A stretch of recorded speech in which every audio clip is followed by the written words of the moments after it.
Prince Harry and Meghan Markle's withdrawal from royal duties, and the resulting friction between the media and the Duke and Duchess of Sussex, has been largely blamed on the former Suits actress's failure to understand the rules of royal life.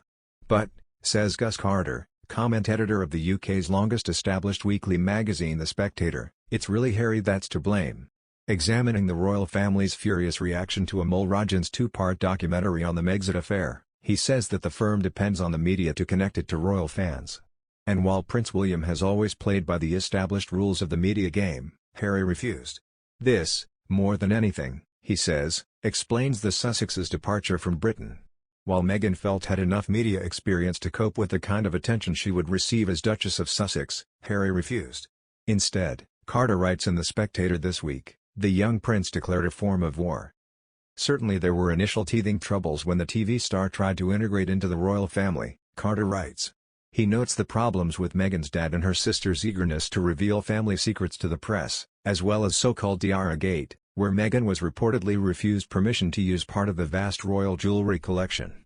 But, he says, it's clear that Harry is the one who disrupted that seemingly ancient dance between journalists and family. Harry's reluctance to expose his wife to the kind of public attention that contributed to the death of his mother, Princess Diana, he says, goes some way to explaining his refusal to take part in the game that royals and the media have played for generations. Harry knows what's expected of a royal, Carter says, and yet he chose to ignore those unspoken rules of engagement. While Meghan, as an outsider, can be forgiven for not immediately grasping what's required, he adds, Harry has known what was required all his life. To be born into the firm, Carter stresses, means a different level of understanding. The deal between the royal family and the media may be unspoken, Carter says, but it's necessary. Break it, and you break the monarchy, he warns.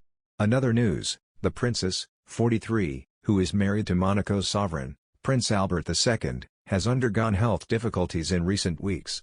Earlier this month, Charlene had said she was happy after returning to Monaco from a 6-month stay in South Africa. However, soon after arriving back in Monaco, the royal announced she was pulling out of the Principality's National Day festivities on November 19 due to profound general fatigue. As Charlene goes through her own tough time, unearthed pictures show how she once provided support to Prince Harry during a testing period for the Duke of Sussex. The royal accompanied Harry to an England vs South Africa rugby match at Twickenham Stadium in 2016. Their joint appearance at the game came less than 2 weeks after Harry's relationship to Meghan had been leaked to the Sunday Express. Harry had been expected to bring Meghan to the match for the couple's first public appearance but instead went with Charlene, who represented South Africa's Olympic swimming team at the 2000 Games in Sydney. Harry had also just released an unprecedented statement acknowledging his relationship with Meghan and accusing the media of crossing a line with his girlfriend.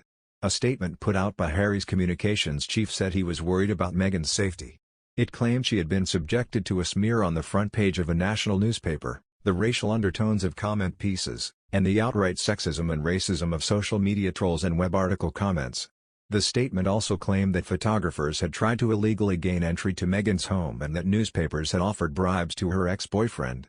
Harry called on the sections of the media he said were responsible to pause and reflect before any further damage is done. At the match, the Duke and Charlene were pictured smiling as they stood together in one of the stands. Prior to the game, Harry visited the Rose and Poppy Gates at the ground, which are dedicated to rugby players who have served and lost their lives in conflicts.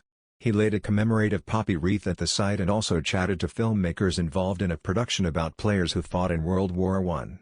Harry was at the game in his capacity as the vice patron of the Rugby Football Union and Rugby Football League. He stepped down from the patronages of the organizations earlier this year as it was confirmed that he and Meghan would not return to the royal family as working royals.